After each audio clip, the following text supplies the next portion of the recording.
र साथीहरू आज चाहिँ तपाईँको लागि स्पेसली विशेष भिडियो रहन्छ किनभने र साथीहरू चाहिँ मेन कुरो चाहिँ एक त तपाईँमा आफूमा मेरो च्यानललाई सब्सक्राइब गरेर भिडियोलाई अन्तिमसम्म हेरेर साथ दिन्छ भन्ने आशा गर्छु र चाहिँ एग्रिकल्चरको भिडियो त हेरिरहनु भयो होइन। यहाँ चाहिँ के कस्तो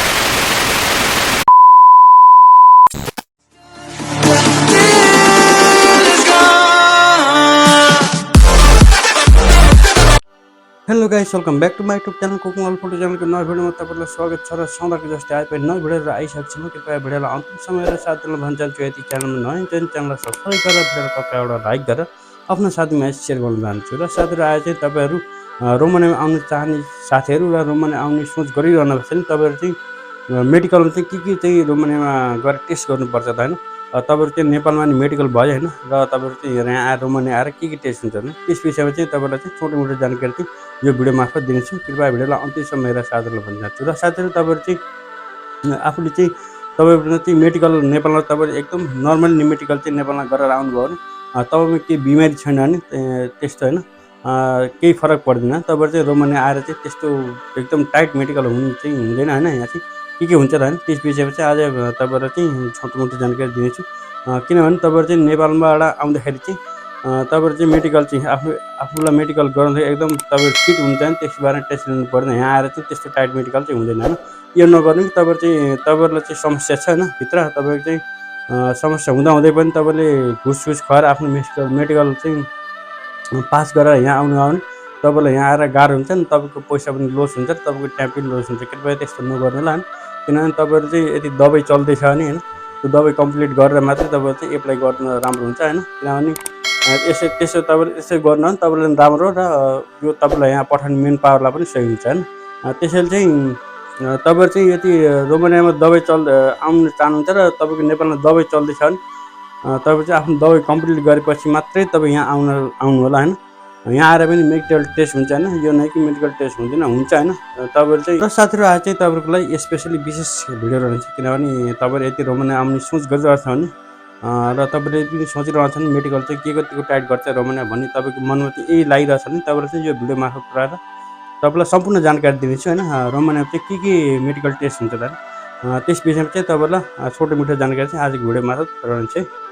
र साथीहरू तपाईँहरू चाहिँ यति रोमानियामा आउन सोचिरहनु भएको छ नि आफ्नो चाहिँ नेपालमा चाहिँ तपाईँले एकदम नर्मली चाहिँ मेडिकल गराउनु भयो भने र साथीहरू चाहिँ मेन कुरो चाहिँ एक त तपाईँमा आफूमा कन्फिडेन्ट हुनु पऱ्यो कि म चाहिँ निरोगी छु भनेर होइन। एक त तपाईँ चाहिँ रोमानिया एप्लाई गर्दै हुन्छ नि तपाईँको यसा मेडिकल राम्रो छैन भने कृपया तपाईँले चाहिँ दबाई सबै खाइरहनु भएको छ नि फिलहाल हालचाल चाहिँ रोमानियाको लागि एप्लाई नगर्नुलाई भन्न चाहन्छु होइन। किनभने त्यसरी गर्दाखेरि तपाईँहरूको पैसा पनि लस हुन्छ र तपाईँहरूको टाइम पनि लस हुन्छ होइन।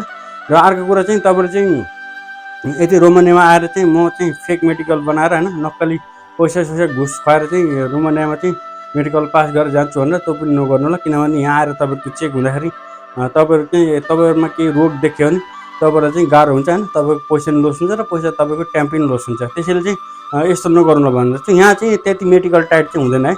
सबैले चाहिँ सोध्नुमा आएको छ कि मेडिकल टाइट चाहिँ यहाँ सिम्पल हुन्छ होइन। त्यस्तो मेडिकल जो नै कि तपाईँको एक्सरे गर्ने होइन दिसा पिसा चेक गर्ने यो चाहिँ हुँदैन होइन। नर्मली तपाईँको चाहिँ यहाँ मेडिकल टेस्ट हुने भनेको नर्मली ब्लड टेस्ट होइन। यदि तपाईँहरू नेपालबाटै आफ्नो ब्लड टेस्ट होइन मेडिकल राम्ररी नेपाल राम्रोसँगै तपाईँले मेडिकल गरेर आउनुभयो भने तपाईँले ढुक्क तरिकाले चाहिँ यहाँ आउँदा एकदम मजाले हुन्छ होइन।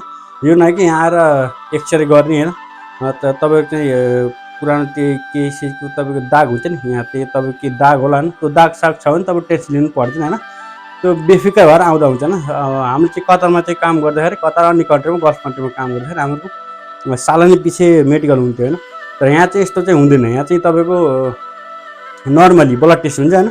अब नर्मली ब्लड टेस्ट हुने त्यही ब्लड टेस्ट भएपछि सबै कुरा रोगहरू के छ भन्ने कुरा सबै कुरा पत्ता लाग्छ होइन। यहाँ तपाईँहरू चाहिँ यो नै कि दिसा पिसा सब होइन एक्सरे यो टेस्ट भनेको खासै चाहिँ हुँदैन है। मलाई चाहिँ मेरो चाहिँ भएन होइन, मेरो चाहिँ भएको छैन। अब तपाईँको कस्तो हुन्छ तपाईँ कुन कम्पनीमा पर्नुहुन्छ त्यो हिसाबले हुन्छ होइन। मेन कुरो कम्पनी तपाईँको कस्तो छ भने अगर तपाईँको कम्पनी मेडिकल टाइट गर्ने छ भने तपाईँहरूले चाहिँ एकदम टाइट मेडिकल लिन्छ होइन। छैन भने तपाईँको नर्मली त्यही तपाईँको ब्लड टेस्ट मात्रै हुने यहाँ आएर होइन। यो दिसा पिसा सब केही पनि टेस्ट हुँदैन। तपाईँहरू चाहिँ बेफिकर भएर चाहिँ आउँदा हुन्छ। आजको लागि यति नै थियो र आगामी पनि यस्तो यस्तो भिडियो ल्याउने कोसिस गर्छु। कृपया मेरो च्यानललाई सब्सक्राइब गरेर भिडियोलाई अन्तिमसम्म हेरेर साथ दिनुहुन्छ भन्ने आशा गर्छु र तपाईँहरू पनि नयाँ नयाँ भिडियो हेर्नलाई मेरो च्यानललाई सब्सक्राइब गर्नु भन्दै आजको भिडियोलाई छोड्छु र हस्त बाई, फेरि भेटौँला। र अब आउने नेक्स्ट भिडियोमा चाहिँ म चाहिँ तपाईँहरूलाई चाहिँ रोमानियामा आउन चाहने साथीहरू जो एग्रिकल्चरमा आउनु चाहनुहुन्छ उहाँहरूको लागि विशेष भिडियो ल्याउने छु। किनभने म चाहिँ सन्डेको चाहिँ सोचिरहेको छु कि जो एग्रिकल्चरमा आउन चाहनुहुन्छ उहाँहरूको लागि चाहिँ केही न केही होइन विशेष भिडियो चाहिँ बनाउने कोसिस गरिरहेको छु। तपाईँले चाहिँ एग्रिकल्चरको भिडियो चाहिँ हेरिरहनु भयो होइन। यहाँ चाहिँ के कस्तो तरिकाले चाहिँ एग्रिकल्चरको काम हुन्छ भन्ने कुरा त्यस विषयमा चाहिँ सर्ट मिठो चाहिँ नेक्स्ट भिडियोमा चाहिँ नेक्स्ट ब्लगमा चाहिँ म दिन्छु। र यति भन्दै आजलाई बाई बाई, रिपोर्टरमा हवस्।